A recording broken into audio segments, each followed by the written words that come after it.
boleh nggak sih dok jelaskan dulu apa sih tuh motorik kasar? Karena banyak orang masih bingung dok antara motorik kasar sama motorik halus gitu orang tua. Kira-kira bisa dijelaskan Ya, nggak? terima kasih. Jadi motorik kasar itu adalah perkembangan seorang anak. Targetnya adalah dia kemampuan berjalan, berlari, melompat, berolahraga, ya itu motorik kasar. Nah, kalau motorik halus itu adalah keterampilan tangan, ya jari, ya. Mulai yang sederhana seperti memegang mainan, sampai nanti dia sekolah bisa menulis. Nah, itulah pekerjaan motorik halus, bisa menulis, bisa pakai baju sendiri, bisa makan dan minum sendiri dengan rapi, bisa mengerjakan pekerjaan tangan. Nah, itulah motorik halus gitu. Bedanya itu. Kalau dari segi sosial emosional dok. Sosial emosional itu adalah kemampuan seorang anak untuk mengungkapkan emosinya, mengalami suatu emosi tertentu dan mengekspresikannya, ya. Nah, kenapa dijadikan satu sosial emosional, ya? Karena pengendalian emosi tentu penting pada ketika dia berinteraksi dengan orang lain, dia interaksi sosial. Ketika dia mulai dari yang sederhana deh, seperti misalnya dia menangis minta susu, ya, sampai dia kalau udah sekolah bagaimana dia harus mengekspresikan perasaannya ketika dia kesal, ketika diganggu teman. Nah, itulah perkembangan sosial emosional, ya. Kalau kemampuan bicara bahasa, ya tentunya kemampuan bicara untuk komunikasi, ya, yang akhirnya juga untuk pergaulan dan akhirnya juga untuk sosial. Kalau perkembangan kognitif atau kecerdasan, ya untuk itu, untuk berfungsi sebagaimana kita orang dewasa ini, ya. Jadi mulai yang sederhana kayak misalnya dia memanipulasi benda, ya, ditumpuk, dilempar, sampai yang kompleks seperti misalnya dia sudah bisa membaca, bisa bisa berhitung dan sebagainya, ya, sehingga akhirnya dia bisa tumbuh menjadi seorang dewasa yang bisa berfungsi sebagaimana mestinya. Kalau dari kemandirian dok. Ya, kalau kemandirian itu memerlukan jadi domain perkembangan itu nggak berdiri sendiri-sendiri, ya, tetapi saling terkait. Nah, kemandirian itu tentu membutuhkan satu motorik halus, ya. Kedua juga membutuhkan kognitif yang bagus. Bagaimana caranya aku bisa pakai baju dengan kancing. Nah, step-stepnya itu kan memerlukan kognitif, ya. Dan juga perlu motorik kasar yang bagus. Kalau saya mau, misalnya saya mau main boneka-bonekaan, tentu aku harus bisa duduk dengan baik, dengan tegak, atau misalnya aku mau main masak-masakan juga begitu, aku juga harus bisa bergerak dari satu tempat ke tempat yang lain, bisa memanipulasi benda, itu juga fungsi kognitif. Nah, kalau sosial juga bagaimana misalnya kita mau masak-masakan supaya mainnya tuh seru, kita nggak boleh egois, kita nggak boleh mau menang sendiri. Nah, itulah eh, jadi semua perkembangan itu saling terkait. Jadi seperti itu. Ya, kemandirian itu tentunya mulai dari hal yang sederhana, ya, kayak misalnya anak balita diajarkan untuk ke toilet training sendiri, ya, bisa bisa bilang mau pipis, mau pup, bisa membersihkan dirinya sendiri, bisa mandi, bisa makan, bisa minum dengan baik, bisa pakai baju, bisa pakai sepatu, itulah kemandirian, ya. Nah, nanti kalau udah dia usia sekolah, misalnya TK gitu, ya, dia bisa mandiri dalam hal mulai-mulai diajarkan menyiapkan perangkat sekolahnya, ya. Kemudian juga mandiri dalam hal ketika masuk kelas, dia udah gak cari-cari ibunya lagi, bisa menolong dirinya sendiri. Nah, nanti kalau kemandirian pada saat usia SD, ya dia udah bisa bisa bisa mengikuti kegiatan belajar mengajar dengan baik tanpa bantuan siapapun, gitu. Jadi kemandirian itu tentu tergantung tingkat usianya. Jadi seperti itu. Ya.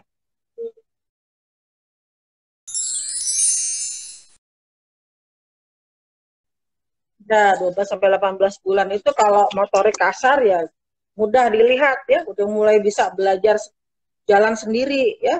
Bahkan kalau anaknya cepat bisa mulai berlari, kemudian mulai memanjat, ya, bukan menaiki tangga, ya, dengan berpegangan. Setelah itu juga bisa apa bisa bermain dengan mainan yang bisa ditarik atau didorong gitu ya. Nah, kemudian mulai belajar melepas baju, kemudian juga dia bisa mulai belajar minum dari gelas kecil gitu ya. Itu motorik kasar dan motorik halus. Nah, sedangkan bahasa, dia mulai bisa mengucapkan beberapa kata, baru beberapa kata sih ya, sekitar dari 12 sampai 18 itu mungkin sampai 18 bulan mungkin bisa 15 ke 20 kata. Kemudian bisa menunjuk ketika dia menginginkan sesuatu, dan dia bisa bilang menggeleng atau bilang tidak ketika atau enggak gitu ya kalau dia tidak menginginkan sesuatu. Nah, kalau untuk kemampuan kognitifnya, dia bisa tuh mengetahui fungsi dari benda-benda yang familiar ya, misalnya sikat, untuk apa dia tiruin, dia sendok itu untuk apa. Kemudian dia mulai ada atensi pada orang lain ya, mulai memperhatikan. Nah, kemudian dia juga bisa mulai bermain pura-pura ya, kalau ada boneka dia bisa sayang, pura-pura sayang atau pura-pura kasih makan. Kemudian dia juga bisa menunjuk bagian tubuh yang kita tanya ya, beberapa ya, nggak banyak, paling sekitar kalau sampai 18 bulan mungkin sekitar 5 ya. Nah, kemudian dia juga bisa mengikuti perintah sederhana, duduk sini gitu ya. Nah, jadi udah tahu. Nah, kemudian untuk interaksi sosialnya juga dia sudah mulai menunjukkan ketertarikannya dengan orang lain ya. Nah, kemudian juga dia juga mulai kelihatan afeksinya atau kesenangannya dengan wajah-wajah yang familiar. Nah, tapi usia segini juga sudah mulai ada tantrum, misalnya dia pengen sesuatu nggak segera diturutin, nah dia bisa tantrum tuh, bisa ngamuk ya. Nah, kemudian juga dia sudah mulai uh, mempermainkan benda ya. Jadi umur-umur segini kan lagi ribet ya, udah bisa jalan, udah mulai geratak-geratak macam-macam, ingin tahunya sudah sangat besar. Jadi seperti itu 12 sampai 18 bulan kurang lebih ya.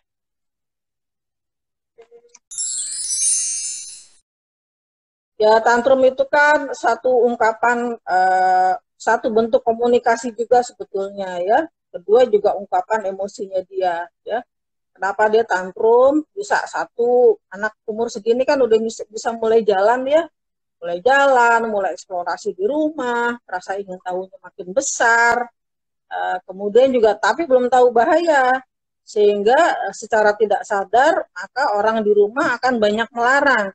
Jangan ini, jangan itu, jangan ini, jangan itu. Nah, itulah karena dia belum mengerti kenapa itu tidak boleh, akhirnya dia marah, tantrum ya. Nah, kedua juga kemampuan bicaranya kan juga masih terbatas ya. Ketika dia kesal, kan dia nggak bisa bilang, aku sebel sama ibu, dilarang-larang terus, kan belum bisa ngomong begitu. Akhirnya dia tantrum. Itu sebetulnya untuk berkomunikasi, menunjukkan kesalahannya dia ya. Kemudian ketiga juga ya tadi udah banyak maunya ya. Artinya sebagai orang tua, sebagai pengasuh, kita harus cepat tahu kebutuhan anak ya. Anak ini kan makin banyak maunya ya. Dan dia sedang rasa ingin tahunya sedang besar, sedang mengeksplorasi lingkungannya. Ya kalau dia ingin mengetahui sesuatu ya kita terangkan gitu. Jangan dilarang, jangan banyak melarang lah pokoknya. Ketika kita banyak melarang, maka dia akan makin tantrum. Ya, kemudian juga kalau main juga gitu. Kalau main sama anak ya kita mengikuti anak itu maunya main apa. Ya, karena kalau ketika dia sedang minat pada sesuatu, maka kita akan mengajarkan bermacam-macam juga cepat masuk ke anaknya. Contohnya gini deh, kita mau ngajarin puzzle gitu ya, yang belum sebetulnya juga belum untuk anak seusia itu. Padahal dia tertarik pada boneka. Ya kita nggak usah maksa anak itu main puzzle. Satu, belum saatnya. Kedua, itu dia tidak tertarik ya. Nah, kita ikutin dia pengen tahu boneka itu apa ya kita sebutkan. Ini boneka bayi kecil, adik bayi, Ini rambutnya panjang, matanya cantik, ini mata, ini telinga, ini hidung. Jadi boneka itu justru kita pakai sebagai media untuk mengajarkan banyak hal. Ya, salah satunya adalah kosakata baru, fungsi dari bagian tubuhnya dia, gitu. Jadi intinya adalah tantrum itu timbul ketika kita tidak bisa memenuhi kebutuhan anak itu. Gitu, ya, jadi memang masih sabar, masih dilihat, nih anak kenapa sih marah gitu ya. Jadi kalau memang bahaya ya kita larang. Tapi kalau memang tidak berbahaya ya jangan dilarang-larang gitu. Ikuti keinginan tahuannya yang besar itu karena disitulah dia belajar banyak hal dan belajar mengasah kecerdasannya juga. Ya.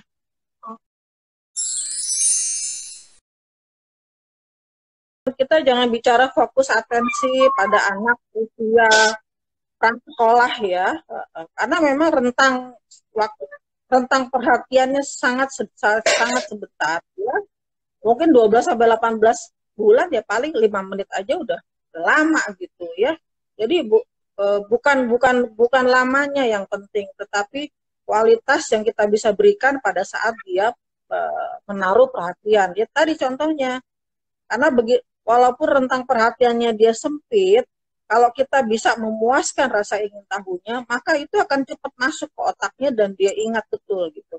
Apalagi kalau besoknya dia nanya lagi, kita terangkan lagi, dia nanya lagi, kita terangkan lagi. Jadi seperti itu ya. Jadi contohnya tadi, kalau dia main pasti cuma 5-10 menit, 15 menit dia bosan, dia beralih lagi. Ya biarin, ikutin aja. Sambil kita terangkan apa yang dia lihat, apa yang dia pegang. Jadi seperti itu. Ya. Jadi bukan durasinya, tapi kualitasnya. Kualitas dari bagaimana kita memanfaatkan rentang perhatian yang singkat itu.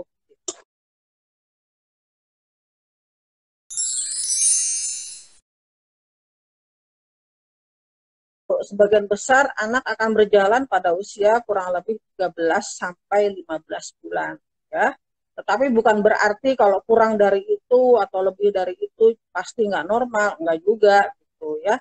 Nah, tetapi kalau sampai umur 18 bulan dia belum berjalan, nah itulah salah satu dari red flag gitu ya. Jadi tadi waktu minggu lalu kan saya juga sudah terangkan bahwa perkembangan normal itu ada rentang usianya ya.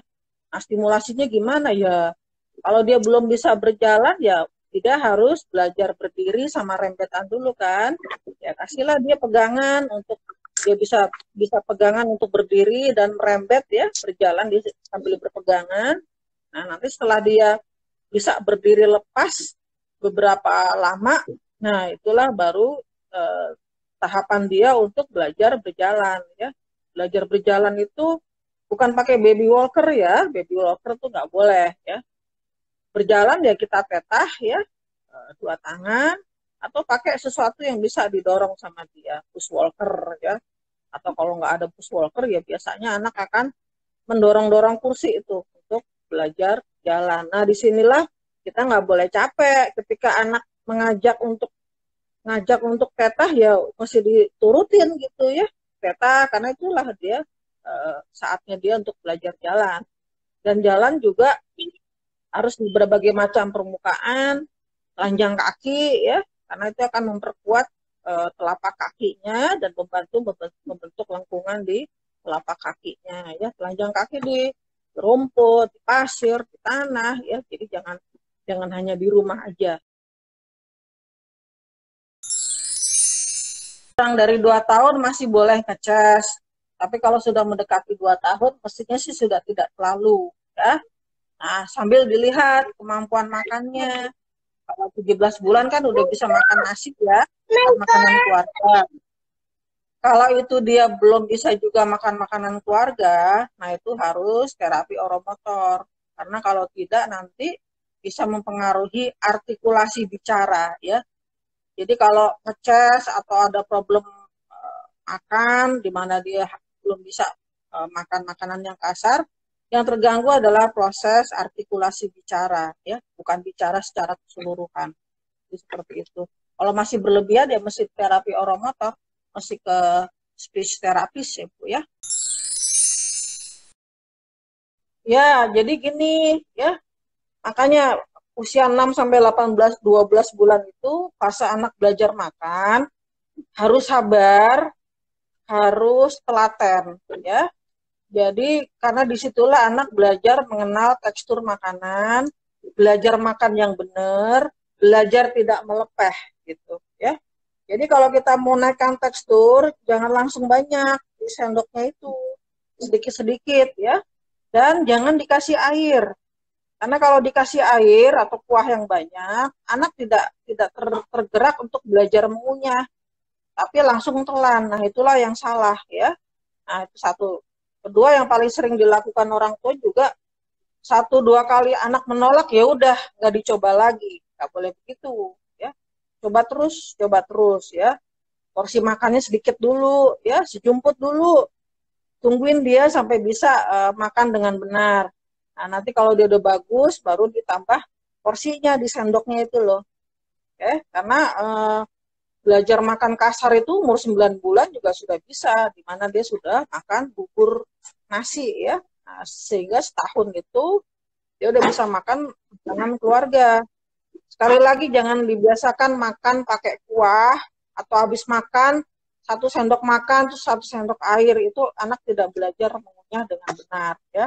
Kalau masih dilepeh ya coba jangan dipaksa dulu makan nasi biasa, tetapi tolong pakai nasi lemes ya, kayak nasi tim itu kan lunak ya, berikan sedikit demi sedikit ya, sehingga dia punya waktu buat ngambil makanan di sendok, kemudian dia kunyah, dia telan sedikit sedikit gitu, harus sabar ya. Tapi kalau masih tetap dilepeh juga ya, diperhatikan juga nih, kalau terlalu banyak susu juga kan mempengaruhi keterampilan makan ya. Kalau susunya banyak, anak nggak berusaha untuk makan dengan benar karena dia sudah kenyang ya. Jadi tolong perhatikan juga, anak kalau udah makan 3 kali sehari itu konsumsi susunya paling banyak 500 cc sehari dalam tubuh. Prinsipnya kalau anak udah makan 3 kali sehari penuh ya umur 7 bulan ke atas kan juga udah makan 3 kali sehari, itu konsumsi ASI maupun susu sudah berkurang, jauh berkurang ya. Apalagi anak setahun, paling banyak 500 cc aja sehari gitu. Jadi banyak hal yang harus dilihat terlebih dahulu ya, sebelum terapi oromotor apa yang diperlukan, belum tentu ya itu juga, tapi juga dilihat pola makannya benar apa enggak ya. Dan jangan lupa juga bahwa anak itu udah punya rasa bosan ya. Jadi kalau ngasih makan anak setahun ke atas tuh jangan nasi sop, nasi kuah aja terus, bosan ya. Anak udah tahu bosan, udah begitu lihat tampangnya yang itu aja nggak mau dia ya. Apalagi kalau anaknya kan udah banyak maunya tadi saya bilang ya. Ya berikan makanan sama dengan kita gitu, makan dengan kita, makan bareng-bareng kita juga gitu. Jadi banyak faktor yang mempengaruhi anak supaya bisa makan dengan baik gitu ya. Nah ini dok, ada beberapa pertanyaan yang terkait makanan-makanan keluarga. Sebenarnya boleh nggak dok, usia 6 bulan itu diberikan makanan keluarga, tapi memang tidak memakai gula garam gitu. Tapi misalkan orang tuanya makin soto, namanya kan soto perlu bumbu-bumbu yang lain nih, bawang merah, bawang putih, kunyit dan lain-lain. Itu boleh nggak dok? Ya sebetulnya gula garam nggak boleh tuh, nggak bener ya. Ya, benar. Kalau saya pemanut pakai gula garam dok. Iya, jadi sebetulnya saraf pengucapan anak itu ketika dia sudah pencernaannya sudah kuat untuk makan, ya saraf pengucapannya juga harus diajarin bermacam-macam rasa, supaya apa? Supaya satu biar gampang makan, kedua nggak susah makan di kemudian hari, ketiga berikan dia variasi makan yang luas gitu ya. Nah, bahan makanan tentu bisa sama ya, jadi nggak usah beli khusus ya. Bayamnya kan sama, ikan sama, tempe, tahu kan juga sama. Nah, yang beda adalah kalau untuk bayi tentu teksturnya ya. Jadi kalau 9 bulan ya tentu kita bikin bubur, dagingnya juga cincang. Jadi sebetulnya sama aja.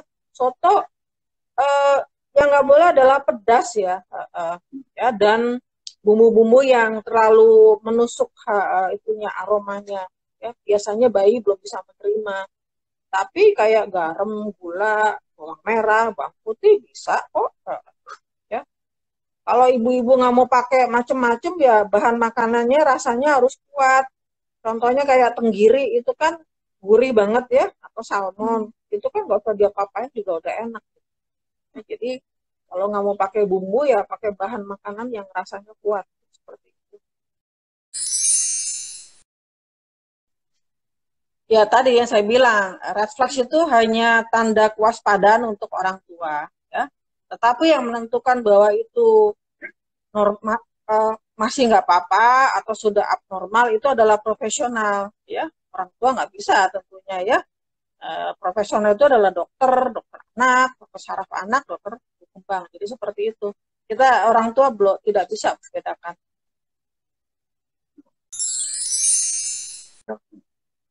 Ya, red flag itu kan tanda waspada ya, anak kita terlambat atau tidak ya. Nah, red flag untuk anak umur 18 bulan antara lain adalah satu ya, dia nggak bisa menunjuk pada sesuatu yang kita tanyakan, atau ketika dia menginginkan sesuatu dia nggak bisa menunjuk, atau dia tidak bisa menunjuk sesuatu yang menarik perhatiannya dia ya. Satu. Kedua, belum jalan. Tadi ya 18 bulan belum jalan. Kemudian ketiga, dia tidak tahu fungsi benda-benda yang lazim itu untuk apa. Contohnya sendok itu dia belum tahu itu untuk apa ya. Kemudian dia juga belum ada kata-kata yang berarti ya. Atau kalaupun umur setahun dia udah bisa 2 kata, ya udah nggak nambah gitu ya. Jadi paling kurang dari 6 kata itu juga mesti hati-hati ya. Kemudian dia juga cuek gitu, ibunya, pengasuhnya mau datang mau pergi dia cuek aja gitu, itu juga harus hati-hati ya. Atau dia dan untuk interaksi sosial juga dia sudah bisa dadah, udah bisa salim ya, udah bisa kisbay barangkali ya. Atau red flag yang lain adalah ketika dia tadinya udah bisa, kemudian dia nggak bisa gitu. Misalnya umur setahun, dia bisa panggil mama, papa, bisa dadah, bisa salim. Umur 18 bulan dia udah nggak bisa lagi. Gitu, ya, juga harus hati-hati. Bisa kemunduran, bisa juga kurang stimulasinya tidak dilanjutkan, ya tidak ada stimulasi lagi yang konsisten. Itu cepat banget hilangnya kalau anak balita ya. Nah, kalau ada red flags itu harus dibawa ke profesional ya, ke dokter anak, dokter saraf anak, dokter tumbuh kembang untuk memastikan ini normal atau sudah tidak normal. Kalau nggak normal ya harus diterapi, gitu. Nggak stimulasi lagi. Tetapi kalau ternyata nggak apa-apa Bu, ini masih normal, stimulasi aja. Jadi bukan kita, bukan orang tua yang menentukan, tapi harus seorang profesional. Jadi seperti itu. Refleks itu kan tanda waspada yang bisa dijadikan patokan oleh orang tua. Bagaimana stimulasi milestone bayi dengan kelahiran prematur dan bagaimana kaitannya dengan usia koreksi? Apakah milestone-nya mengikuti usia koreksi? Ya, tadi sudah saya terangkan ya bahwa perkembangan bayi prematur itu harus disesuaikan dengan usia koreksi. Ya, contohnya gini, ada bayi lahir prematur 28 minggu. Ya. Nah, hitungannya adalah bayi cukup bulan adalah 40 minggu. Ya, jadi faktor koreksinya adalah 40 dikurang 28, artinya adalah 12 minggu atau 3 bulan. Ya. Faktor koreksinya dia adalah 3 bulan. Jadi ketika dia berusia 12 bulan, maka kita jangan menyamakan dengan bayi usia 12 bulan yang lahir cukup bulan. Tapi dia sebenarnya usia perkembangannya baru 12 kurang 3, 9 bulan. Ya. Jadi kita membandingkannya dengan bayi usia 9 bulan. Gitu. Ya. Nah, jadi bukan sesuai usia kronologis. Ya. Ya seperti itu. Jadi tapi banyak juga nih Dok, ternyata bayi-bayi prematur itu yang misalkan 28 minggu atau 30 minggu, milestone itu tetap Dok cepat gitu seperti bayi cukup bulan. Ya, memang benar begitu. Jadi bayi-bayi prematur yang bagus ya, artinya waktu perawatan di Perina atau NICU itu di kepalanya nggak ada kelainan, nggak ada perdarahan, itu justru perkembangan motoriknya, perkembangan yang lain bisa lebih cepat daripada bayi yang lahir 1 bulan. Kenapa bisa begitu ya? Karena dia lebih cepat dapat stimulasi dong, pastinya gitu. Asal tadi di kepalanya nggak ada apa-apa. Sebagai orang tua, kita harus tahu tahapan perkembangan normal, kemudian tahu red flags. Kalau sudah ada red flag, segeralah ke profesional untuk memastikan anak saya memang bermasalah atau tidak, ya, supaya cepat diambil tindakan ya untuk memperbaiki. Terima kasih.